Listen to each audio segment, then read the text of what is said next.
Sahabat RTV, sejumlah kasus perampokan yang berujung pada pembunuhan biasanya didasari emosi pelaku yang tidak stabil. Kriminolog menyarankan perlunya kita memberikan rasa empati pada orang yang sedang emosi agar mereka tidak terjerumus dalam tindakan kriminal. Laporan ini sekaligus menutup perjumpaan kita kali ini.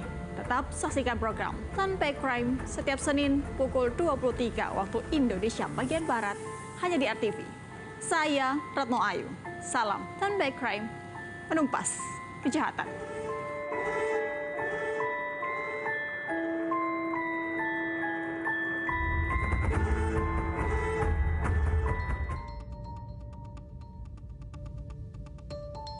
Kasus perampokan berujung pembunuhan di sebuah rumah di Kecamatan Patrang, Jember, Jawa Timur pada 19 Januari lalu menarik perhatian warga dan viral di media sosial.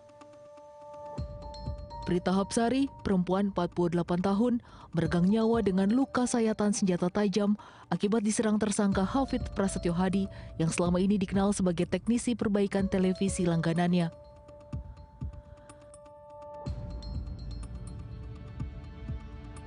Pelaku mengaku tega membunuh korban lantaran kecewa tidak diberi pinjaman uang. Nasib tragis juga dialami Supriyono, petugas keamanan sebuah toko kamera di Semarang, Jawa Tengah yang tewas mengenaskan di tangan Rismantoro. Pemuda 24 tahun itu nekat menghabisi nyawa korban hanya lantaran ingin memiliki kamera di toko tempat korban bertugas. Menanggapi kasus-kasus tersebut, kriminolog Universitas Budi Luhur Nadia Utamila Rasati menjelaskan, terdapat sejumlah faktor yang mendorong seseorang bisa bertindak di luar nalar yang berujung pada aksi pembunuhan.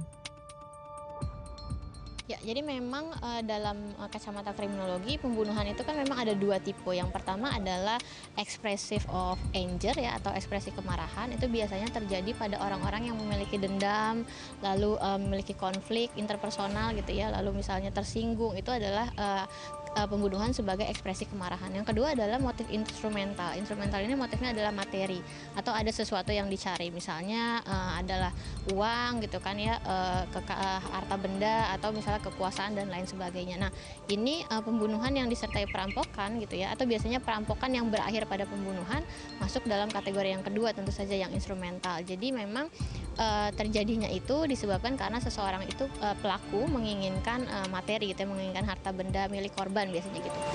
Pelaku menginginkan materi gitu ya, menginginkan harta benda milik korban biasanya gitu.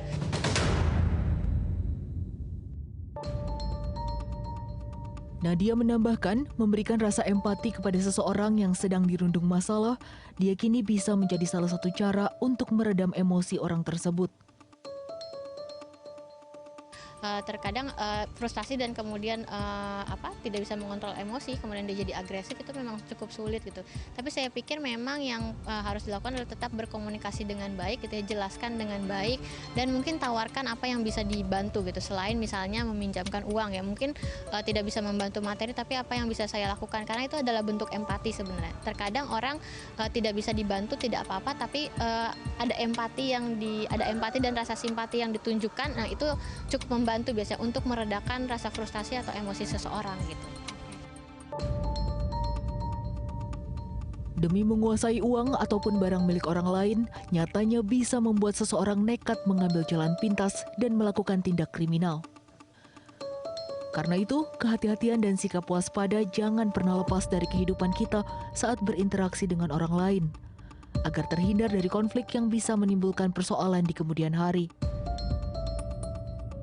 Namun setiap aksi kejahatan akan membuat pelakunya berurusan dengan hukum hingga berakhir di penjara.